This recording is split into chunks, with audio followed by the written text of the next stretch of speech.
Welcome everyone. I am so happy you're here. This is my very first live demonstration and we'll see. I'm feeling good. I'm hoping that this is gonna be great. My name is Kirstynn. I am the owner of Nora's Macarons. Nora is the founder of Nora's Macarons and she's also my 13-year-old daughter. She started baking macarons when she was 8. And I was just the mom photographer trying to take pretty pictures of pretty cookies.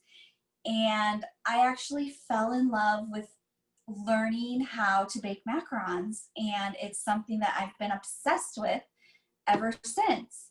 Macarons are different than macaroons. The first difference is there's 2 O's in macaroons and 1 O in macarons. Also, macaroons are a little coconut pile with sometimes dipped in chocolate and drizzled in caramel sometimes. Macarons, you can see them, there's some right there, but they are little cookies with pretty little feet, and then you take 2 of them, you stick some filling in it, and you make a delicious sandwich cookie. They're real good. Today, I'm going to teach you about the filling of macarons. Macarons are very complicated to make. It took us a long time, 19 batches we made until we had something that resembled a macaron. So they're very difficult, but they're also worth it because they are so pretty. There's so many different things you can do with them as far as colors, flavors, designs, creations. It's lots of possibilities and they just make me feel so happy. On Instagram, I love to share tips on how to make macarons. And then I have a private Facebook group where I'm also using that as a platform to teach others how to make them. So we will get right into it. I did leave, I was baking this morning and I left a little bit left so I could bake. So I could pipe out 1 tray of macarons. Are basically it's meringue, and which is egg whites whisked up and sugar, and almond flour and confectioner's sugar. That's all that goes into macarons as far as ingredients. And then the rest of it is all skill, which can go really, really wrong your first few times, probably. And then you do it a million times and they look gorgeous. So this is the shells that go in. Yes, does it have to have almond flour? I'm kind of looking at the questions. I didn't know those would come up, but you do have to make some noise too. Sorry, covered your ears. These are going to be Fruity Pebble macarons, which is my most popular flavor. Nora, when she was little, she found this. I don't remember who she saw doing it, but I thought, who is going to eat that? Are you kidding me? And we started selling them, and people love Fruity Pebbles. People will buy them. I have one customer who will buy like 3 dozen at a time, just Fruity Pebbles. So I'm just sprinkling a few on the top, and then I'm going to pop these in the oven, and then I'm going to teach you all about the filling.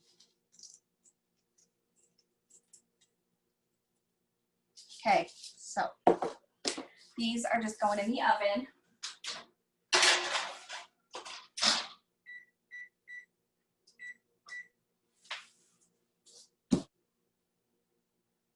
And now we're going to make our Fruity Pebble filling, and then we're going to fill these macarons that I made earlier for you. The Fruity Pebble filling is a Fruity Pebble buttercream. And so you have butter, you have confectioner's sugar, you have vanilla, cream, and the star of the show is the Fruity Pebbles. So I'm going to get this butter started right now, and then I will answer some questions at put my mixer, I keep my mixer back there, and I didn't know if I was gonna film here or there, but I feel like it's too loud if I film closer to it. So I'm just gonna get my butter in my KitchenAid. If you wanna use a handheld mixer, you can do that. If you have a Bosch, you know, whatever kind of mixer. If you wanna do it by hand, it's a good workout. So then I would recommend that. Otherwise, my arm would get too tired. So we're using the paddle attachment on our KitchenAid. I'm gonna let it go. Okay, do I have any questions so far? You do have a few. Okay, so I think you didn't finish the answer to, does it have to be almond flour? Oh, that's a good question. I know that almonds, a lot of people are allergic to it. I have never made anything other than almond flour. Like I said, macarons are really complicated to make. And so once I figured it out, I don't like to mess with it. In my research though, because I do have customers and clients that will ask that, pumpkin flour is one that people can use, and peanut flour. I'm imagining that it would change the flavor quite a bit of the macaron, and I really like the almond flavor. But if you have to have something other than that, I would look into either pumpkin flour or peanut flour. They want to know, where can you find your t-shirt? Macarons, they'll be there for you. You can find that for me. Send me a message or an email. I'd be happy to take care of that for you. Okay, what's your email? I'll drop it in the chat for Oh, them. norasmacarons@gmail.com. Hey. Okay, and then we have, okay, so people are asking about a link to the recipe to the macaron part. Is there a way we'd be able to get a recipe to them in an email follow-up? I give my recipe out in my courses. I recommend, and this is just what I did, is I did lots of research. I tried lots of different recipes, and what that did for me, as I was learning different recipes, I was understanding the process a little bit better. So I really think it's a good idea. I make Italian macarons, which is the method that is not the most popular method. The French method is the most popular method. There's 3 methods. There's French, Italian, and Swiss. And we tried the French method for a long time, and it gave us a lot of trouble. And then I found this Italian way, and it actually was so good for us that we never went back to French. So look up some Italian macaron recipes, and that is a way that you can, yeah, that's what I would recommend. If you want to join my course, there's a Facebook group that I have, and I can let you into it. It is on Facebook. The group is called Nora's Macarons, is all about community. Anybody can join the group. There's lots of talk in there about all things macarons. And I drop in every once in a while, and I offer groups. I'm letting people into groups to start teaching them my methods and my madness.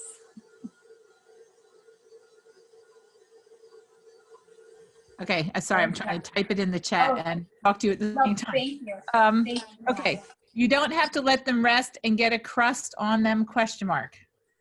Nope, that's what I love about the Italian method. The French method, you have to let them rest and develop the skin.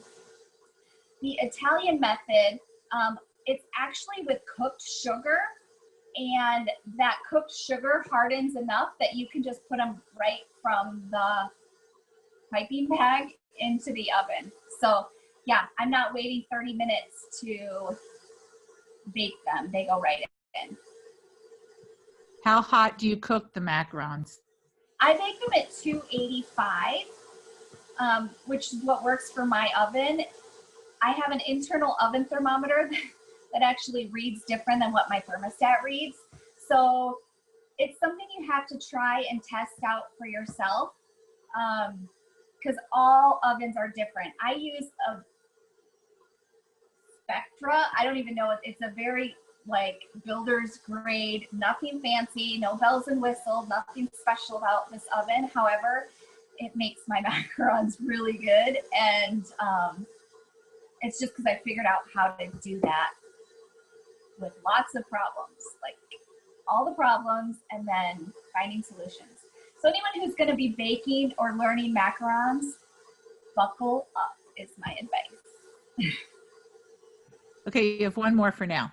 You made the batter in advance. How long can the batter sit, and does it have to be refrigerated? That's a good question. I generally don't let my batter sit. It makes it kind of weird afterwards. So I also said you don't have to let them rest. If you do let them rest, it's not a bad thing. It doesn't do anything. But what I like to do is I like to pipe out them all at the same time and then bake them 2 trays at a time. So I would say the best idea is not to let them rest more than a half an hour. But yeah, and I don't know about putting them in the refrigerator. It's a lot about temperature in baking macarons, lots of temperature. All right, you actually have 2 more. I lied. Here we go. So they bake at 285 for about how long? Do you vent the oven or rotate the trays? Yeah, I rotate the trays halfway through. So they bake for a total of 14 minutes. And at 7 minutes, I move them around.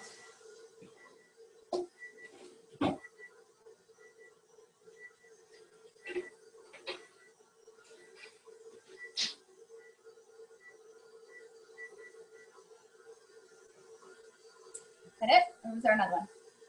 Do you do any courses on decorated ones? For example, unicorns, ladybugs, etc.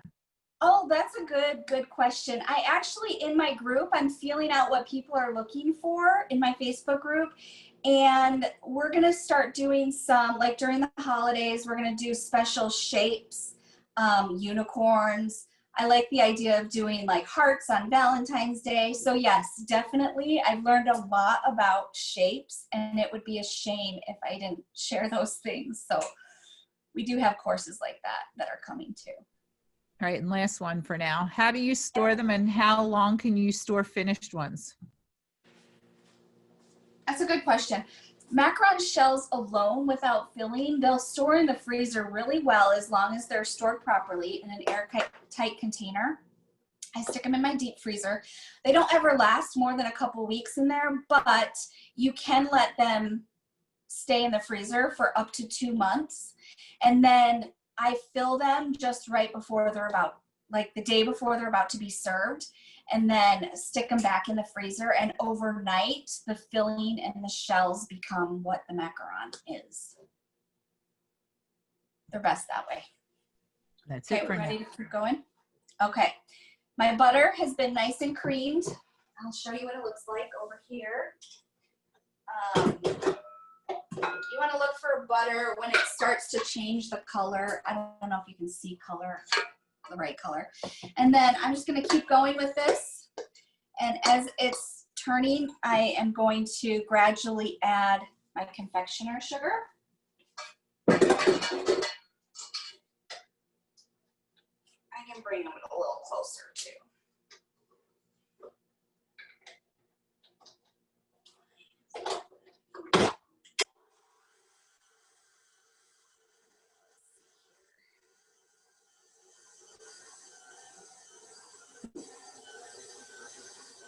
How's that? Okay.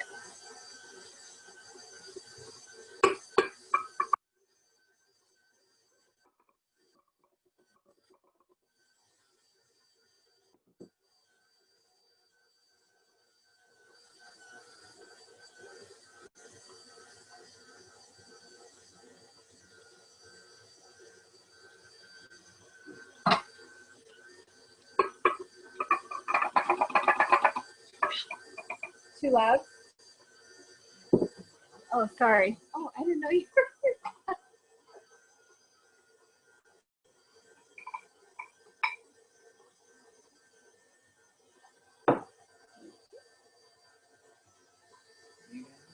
All right, so we're just gonna let this get nice and creamy together. I don't like to add my fruity pebbles until the very end. because I feel like the colors kind of bleed, and then instead of having a nice white color with specks of color, I have like kind of a grayish brownish color. My speed, I think it's at a 4 now. Yeah. And once it's all combined, I'll crank it up a little bit. They're asking what speed you're using. What speed? It's at a 6 right now, but I like to do it at a 4 to get it all combined.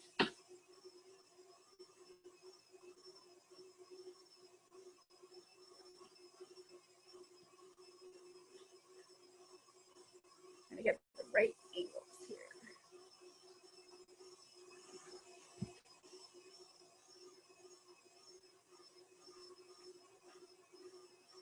All right, we're just gonna let that go for a few minutes, and then we'll be all ready to go. Pipe them. Oops. We actually have a few questions that people Go ahead. that emailed, so I'm going to read them now off my phone. Can you get uneven macarons by dropping pans too hard when getting bubbles out? And what should be the high altitude adjustments for better feet, from Brittany? Can you get lopsided? Is that what it was? What was the, can you get what if you drop them too hard? Uneven. So that would be lopsided. I have one. No, lopsided shells usually happen because your meringue was whisked too high or for too long. And so I always like to keep my meringue at a pretty low speed, and I don't have any problems with the lopsidedness, but I will say that if you're whisking it at a high speed, your meringue, then you are more likely to have lopsided shells. It doesn't have anything to do with the banging of it, because the banging, it just lets the air out of the top of them. Okay, and we have one from, I hope I get your name right, Persida. I love your page and you're a huge inspiration. My question is, what are great fillings for weddings, indoors and outdoors? That's a good question. Wedding cake is my favorite filling for weddings. It's a really delicious buttercream with almond flavoring, almond extract, and vanilla extract. And it just is really delicious. It's also a really popular flavor. If you're gonna be outside, I'm in Arizona, and right now it's like on average 105 degrees. So we don't do anything outside. I really like to have caramels, because you can control the chewiness of the caramels, and actually when caramels are warm, they're chewier. So if you're gonna be outside, I recommend a caramel. Also ganaches, you can do a lot with ganaches to make them a little bit more solid. So that's good for outside. Buttercreams are gonna be a little bit messy, especially like an Italian buttercream or Swiss buttercream. I'm gonna go ahead and put the cream in our filling, or in our butter.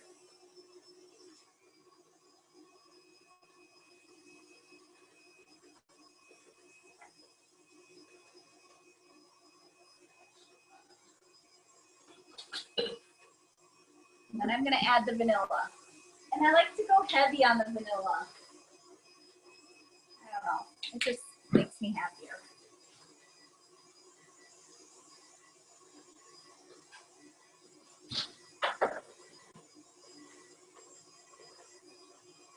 And then that's all done. So now we are going to add our, I'm going to tip this down so you can see. Okay. Okay. Do you use this base filling for all your fillings? This is a base buttercream filling. Yes, good question. One thing that, yeah, if you guys find a good buttercream filling recipe, you can flavor it so many different ways. Same with ganache, same with caramels. I have many different flavors of those three. Those are the three basic ones that I use the same recipe and just change the flavoring on it. And Curds and jams go really good in ganaches. All right, I'm gonna add these fruity pebbles. You guys, if you think this is crazy, just try it. Just try it, because I know the most sophisticated people who are obsessed with these. It kind of brings out the kid in you. I do that by hand because, like I said, I like my white to be really white and not like gray and brown. So once those are all incorporated, we are going to fill our piping bag. And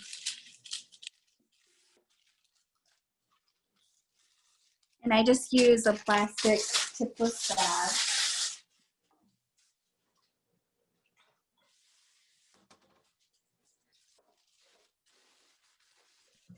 use some more questions whenever you're ready. Okay, go ahead.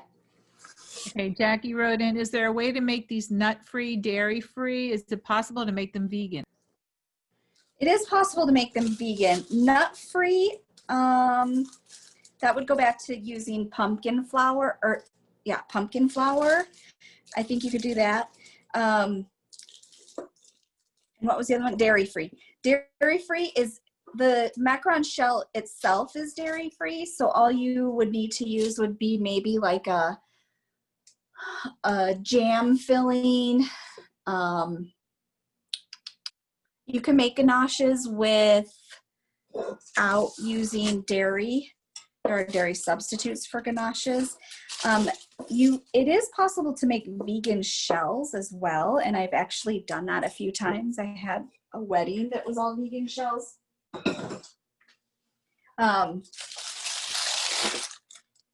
You use aquafaba in exchange of eggs. So it's with almond flour, sugar, and chickpea juice. So I've done it. It was fine. They taste okay. They taste fine and normal. They made my entire house smell like feet for the whole day. Probably because of the chickpeas. Okay, so there is our buttercream. And now, do you have any more questions? Oh, yes, we have quite a few. Oh. Is the Fruity Pebbles filling approved for cottage law? That depends on what state you're in. So states vary, or states' cottage laws vary. Some states say you cannot have butter in your filling, and this is clearly butter. You can also use vegan butter, or they just don't want you to have dairy in your fillings. So there's ways around that. This recipe that I'm using today would not work in if you're baking from home and then selling publicly. But I recommend you check the cottage laws in your state. Okay, do you prefer this buttercream over Italian buttercream or other varieties? I prefer American buttercream because it's stiffer. I love the flavor and I love the simpleness of Swiss meringue buttercream. I've never made Italian buttercream before. And what about jam type fillings? Yes, jam type fillings go really good inside of macarons. Raspberry jam, lemon curds go really well. Those are also, you can use curds and jams to flavor your buttercreams. All right, so we're gonna fill these. And this is how we do it here. So you can see. I'm just gonna line them up. We've paired them together, so now they're becoming friendly. Okay. Doop, doop, doop.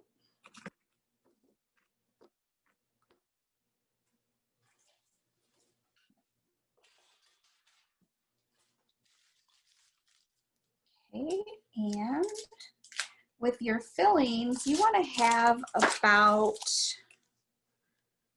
see, it's a good angle right here. Can you see?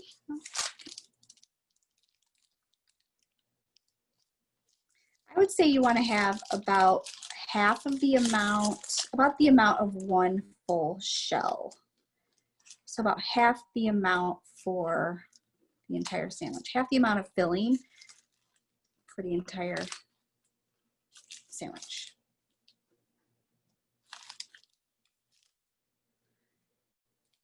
Sometimes I get lazy and I don't chop up the Fruity Pebbles as much as I should.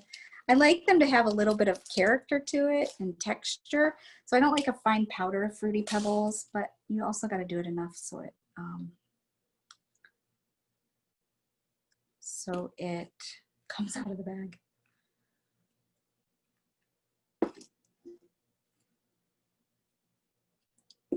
And that is how you do it. So Jen, I know that these will be absolutely perfect tomorrow. My shells are usually pretty chewy. And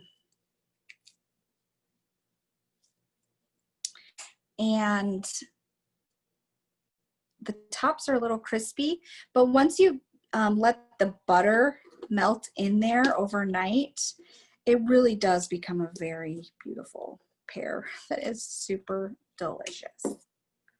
And there we go. I'm pretty excited to bite into one of these. I wish you were all here to have one. Well, you have a fan here that says your Fruity Pebble Macs are the best I've ever had. So there you go. That's so nice. There you go. Is her name Sierra? It's C, the letter C, Johnson, so I'm not sure. Maybe. I have a customer here, and she is one who buys them by the dozen. And I give her a high five every time. And then she moved to another state, so she can't get them. So she was asking me about them the other day. I'm like, you need to get onto this live and see how I make them. Can I eat one, or is that rude? No, and I have a few more questions for you. You ready?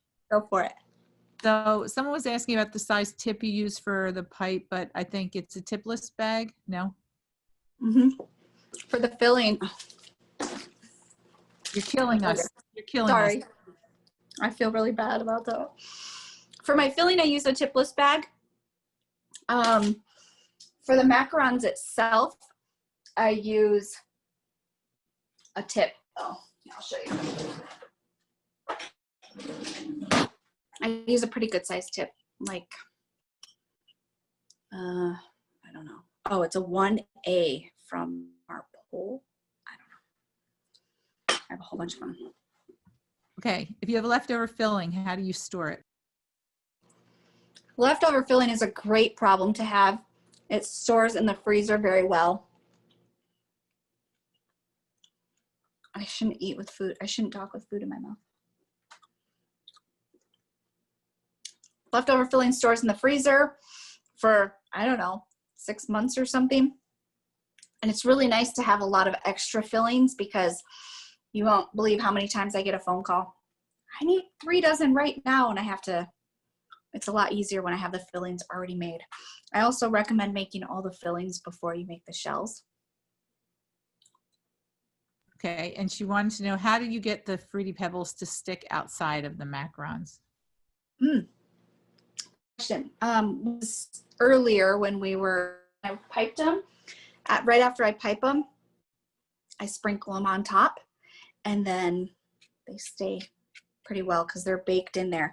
There's not a lot of things that you can bake on top of the macarons because it'll most likely ruin the beauty of them, but Fruity Pebbles is one. I've also experimented, and it's really fun, to put Fruity Pebble inside of the batter for the macaron shell. So that's really good. I call that my Fruity Pebble 2.0. Okay, what type of baking sheet is that? Is it silicone? The mat. There's a baking mat. Let me see if I have more. Okay. It is silicone. Something the bakers talk a lot about in the macaron world. You can use Teflon, you can use parchment, or you can use silicone. I landed on silicone, and I really like silicone. They wash really easy. You can reuse them, so I'm not constantly buying more parchment paper.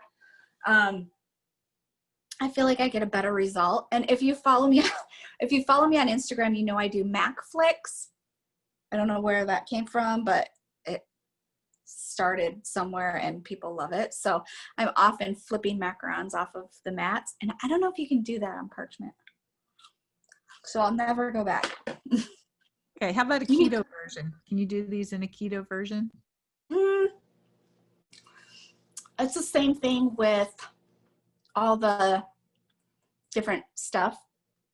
Again, I don't like to mess with it because it did take so long for me to figure it out. I'll tell a quick story. I was selling at a farmer's market, and the booth right next to me was all keto baked goods. That's all she sold. And every week after week after week, her line would be down the street of people buying keto stuff. So, and they'd be right in front of my booth waiting to get their stuff. So I'm like, I'm gonna experiment with keto, because how great if I can offer a keto product for diabetic, for people on the keto diet. The ones who were on a keto diet, they loved them. I didn't think they were very good. And I've kind of figured out a way how to sell them not keto, because they're a really small thing. There's lots of almonds in them, so there's some health benefits there. It is sugary, but I think you should treat yourself every once in a while. And if you're going to treat yourself, might as well be something small and 50% good for you. I don't know. I just like to eat them like this. Okay, so we have someone, they're saying they can't really do sugar and carbs, and someone else is suggesting using xylitol. Do you have any other suggestions? Xylitol is exactly what I would suggest. I just didn't, with the Italian method, you have to cook the sugar. And so that's a really important process, a part of the process. And xylitol doesn't cook down the way that granulated real sugar does. And so it really did end up being kind of like a gooey puddle when I made them. And like I said, if the keto diet people, they loved them. And I just think that's maybe because, I don't know, they were excited about a macaron that was keto. Okay, somebody wants to know your trick to having it chewy in the middle. Probably the baking temperature and the time. I think all macarons should be chewy. I like mine a little bit under baked. These ones are actually a little, let's see how these ones are.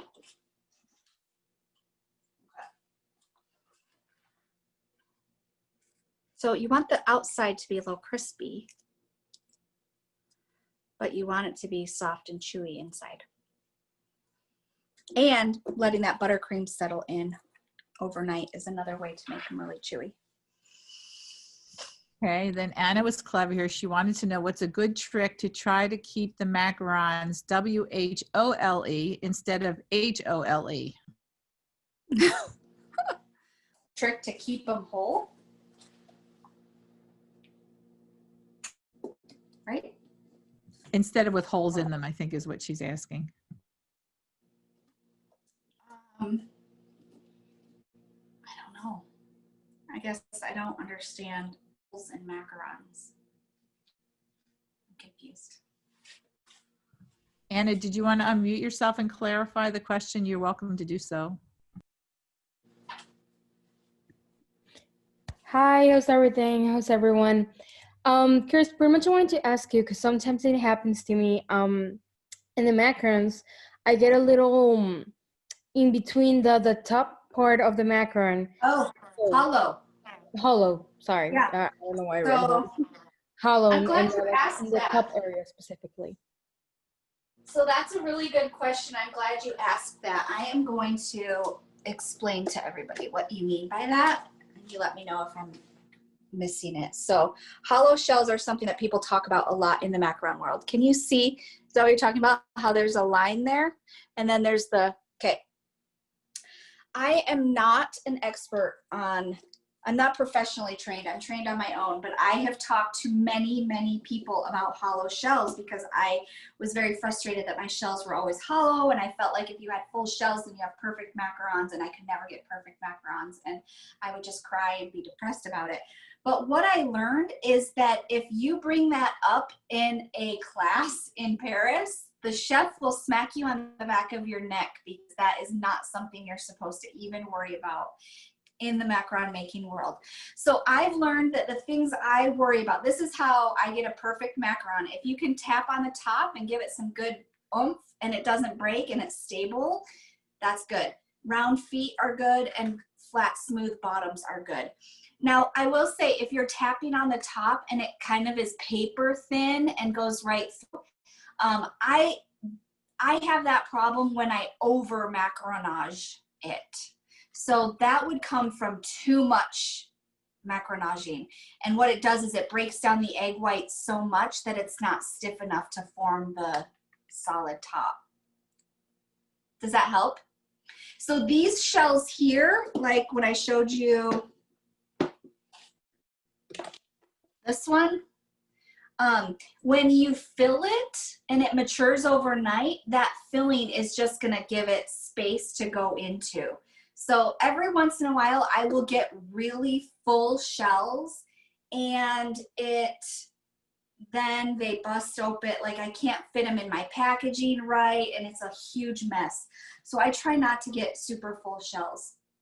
So make sure if they're paper thin on the top, just less muscle and less macaronaging on it. Good job. I want to see it all, okay? Tell me all about your macaron making stuff. All right, I believe Kendall might have missed the very beginning. So can you just give us a fast repeat on the difference between macaron and macaroon? Oh, sure.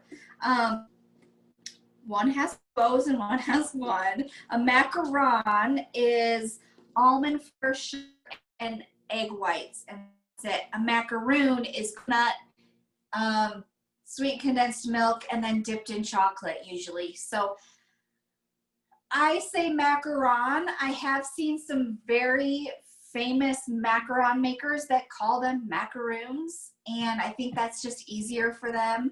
At first it was a little awkward and I felt kind of silly calling them macarons.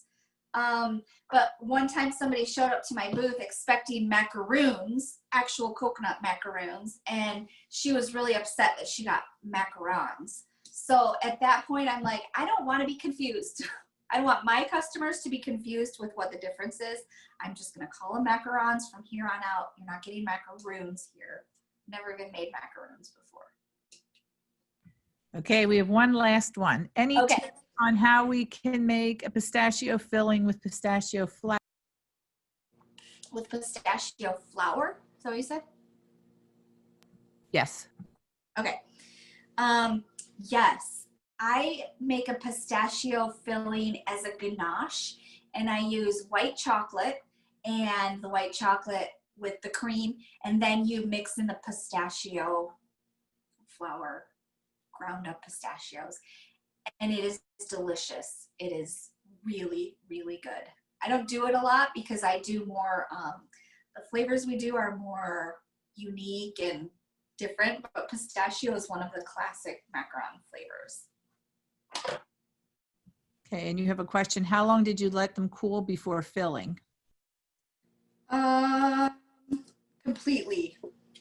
You want them to cool completely. So I don't take them, I let them cool on the mat for about 10 minutes before I take them off.